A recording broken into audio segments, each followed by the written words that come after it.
Hello, everyone. David from Mortgage Choice. It's Tuesday, the 7th of February, and the Reserve Bank has just met for the first time this year and decided, as they have over the last 9 months, to further increase interest rates, this time increasing it by 0.25%.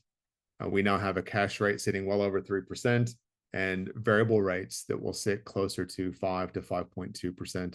It's a massive increase in where we've come from. We all know that back in April of last year, variable rates were sitting in the low 2%, and now we've got variable rates around 5%. So a massive increase in a very short amount of time.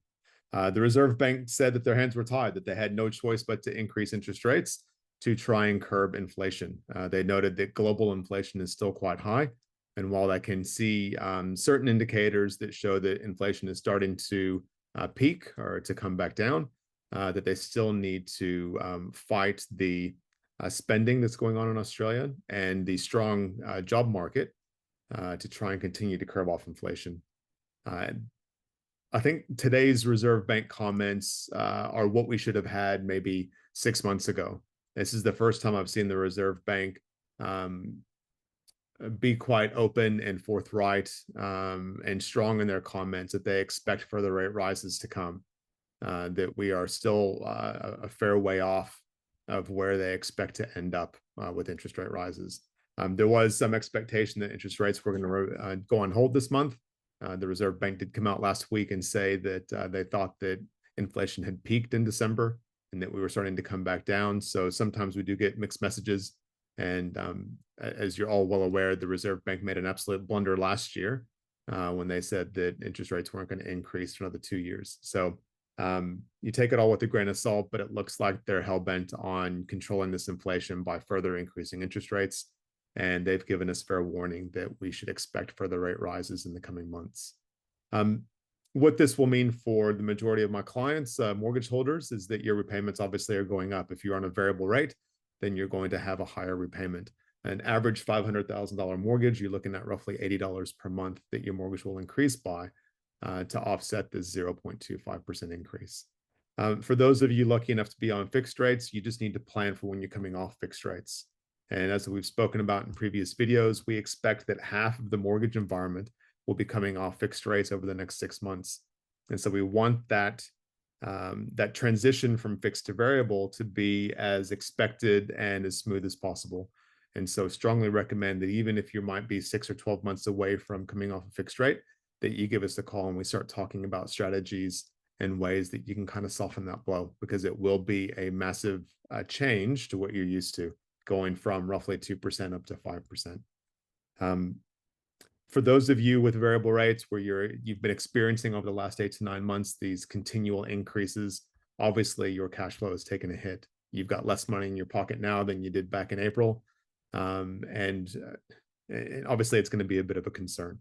So there are a few things that you can do to try and help with this. Obviously, budgeting and cutting back on your spending is going to be job one. And that's exactly what the Reserve Bank wants us to do. They want us to slow our spending.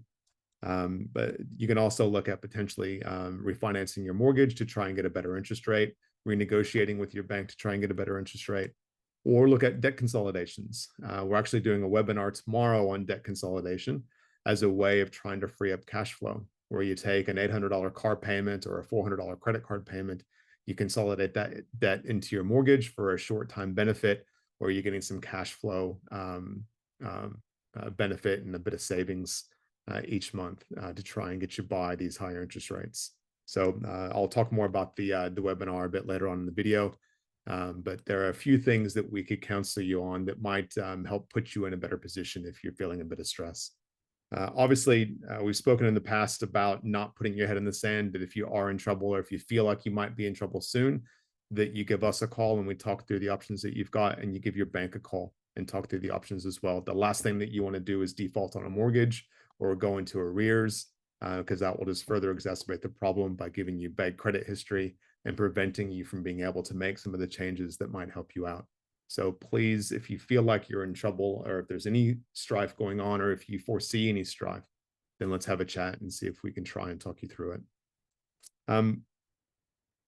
As I mentioned, the webinar that we're doing tomorrow night, we'll put a link down at the bottom of this email If you are keen to listen to how you could potentially reduce your monthly cash flow and have a bit of extra money set aside to help offset these interest rate increases, then definitely register below, and we'll take you through the current environment regarding interest rates, regarding inflation. We'll talk about the property market, and then we'll get into how we can improve your cash flow and also use equity to help consolidate debts and try and improve the amount of money that you've got in your hand.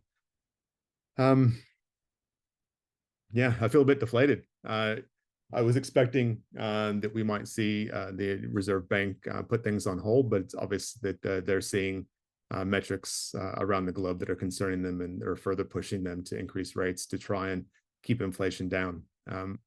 Ultimately, what the Reserve Bank is wanting to see is that we slow down our spending. Kind of going against that is that we've got a very strong job market, and people's incomes are going up because we've got more competition in the job market. We've got record low unemployment. They haven't seen unemployment this low since 1974. So we've got a lot of things that are going for us. We've got a lot of things that are still strong in the economy, but obviously they're trying to break the economy a little bit and slow down spending so that we can pull down the inflation and make the cost of living a little bit easier for everyone.